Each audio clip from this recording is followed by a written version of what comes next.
في الفترة الأخيرة في كذا صانع محتوى سواء بالعربي أو بالإنجليزي بيتكلم إن الصلع الوراثي مش بسبب هرمون الدي اتش تي، بل هو بسبب الانفلاميشن أو الالتهابات الموجودة حوالين بصيلة الشعر. ففي الفيديو ده أنا جاي أقول لك الكلام ده صح ولا لأ، وليه بعض الكلاينتس عندي أحيانا بخليهم يستخدموا أنتي انفلاماتوري ميديكيشنز أو أدوية مضادة للالتهاب. وعشان نرتب الفيديو بصورة صحيحة فلازم نجاوب الأول على سؤال: هل الالتهاب أو الانفلاميشن متواجد عند الأشخاص اللي عندهم صلع وراثي؟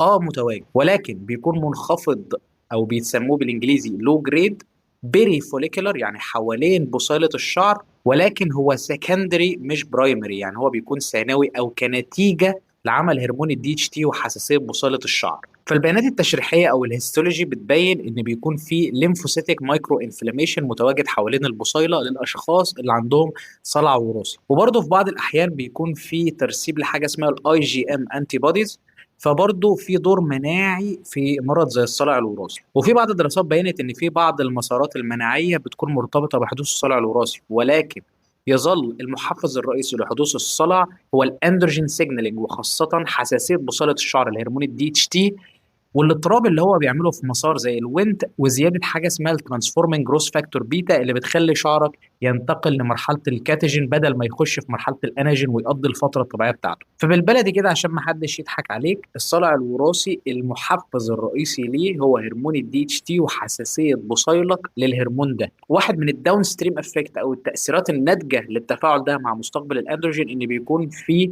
مسارات التهابيه شغاله او عوامل التهابيه شغاله. طب هل كان في دراسات بتبص على استخدام مضادات الالتهاب الموضعيه او حتى الاميونوموديوليتر اللي هي معدلات المناعه في علاج الصلع الوراثي؟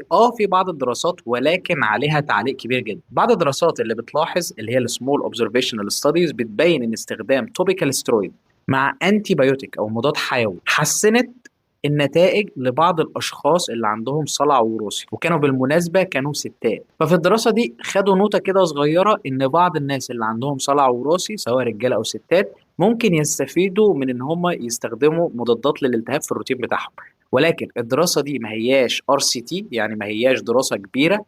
ثانيا ما هياش جايد لاين ريكومنديشن، يعني ما بيتمش استخدامها كجايد لاين لكل العيانين. وتالت حاجه الدراسه دي اتعملت على مجموعه صغيره من الناس. فاللي ممكن تستنتجه حتى لو انت شخص بتحب تجرب ان الانتي انفلاماتوريز او مضادات الالتهاب ممكن يكون لها دور مساعد في علاج الصلع الوراثي، ولكن ما ينفعش تعتمد عليها كعلاج رئيسي. بالنسبه بقى لتاني شق اللي هي الاميونو ميديوليتورز، ففي مرض اللي هو الالوبيشيا ارياتا او الثعلبه المناعيه بيتم استخدام فئه من الادويه اسمها الجاك انهبيتورز.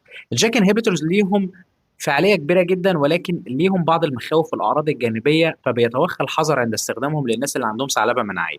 مفيش اي ادله مقنعه تقول ان الجاك انهبيتورز بيفيدوا الناس اللي عندهم صلع وراثي. ولو انت عندك صلع وراثي وحاولت ان انت تستخدم الادويه دي، او في دكتور مجنون قرر ان هو يستخدمها لك، فانت في الغالب مش هتلاقي نتيجه منه. وفي برضه دراسات بتتعمل على حاجه اسمها المايكرو ار ان اي انتي سينس، ودي حاجات بتاثر على المسارات الالتهابيه اللي موجوده في جسمك، ولقيت ان هي ممكن يكون ليها نتائج، ولكن الدراسات دي في الحيوانات فقط. وانا عن نفسي في بعض الكلاينتس عندي لما بظبط لهم الاكل والدايت بتاعهم وبشيل الحاجات الالتهابيه في الاكل بتاعهم وبمشيهم على اليمينيشن دايت لفتره معينه، بلاحظ ان التساقط او الشيدنج قل، وفي نفس الوقت الاستجابه بقت افضل مع استخدام العلاجات. طبعا لما اجي بقى اتكلم على تجربتي او تجربه الكلاينتس ما ينفعش ان انا اعممها مع كل الناس، لان انا مثلا الكلاينت اللي بيبقى عندي ببقى انا متحكم له في الاكل بتاعه، في المكملات بتاعته، في روتين العنايه وروتين العلاج. فانا ما اقدرش اجزم هل النتيجه دي كانت من التغيرات في الاكل بتاعته ولا من الكومباينيشن بتاع الحاجات دي كلها.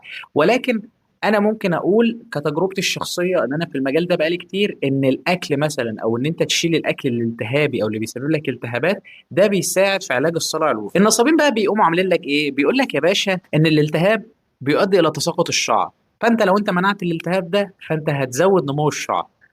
ولكن في ارض الواقع مرض زي الصلع الوراثي هو مرض بسبب حساسيه بصيله شعرك لهرمون الدي اتش تي.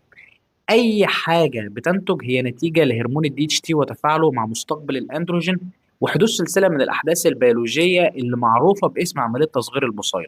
عمليه تصغير البصيله دي عمليه كبيره بتتضمن حاجات زي تلاعب في الفي اي جي اف، تلاعب في الاي جي اف 1، تلاعب في حاجه اسمها الترانسفورمينج جروس فاكتور بيتا، تلاعب في حاجات التيومر نيكروتيك فاكتور الفا.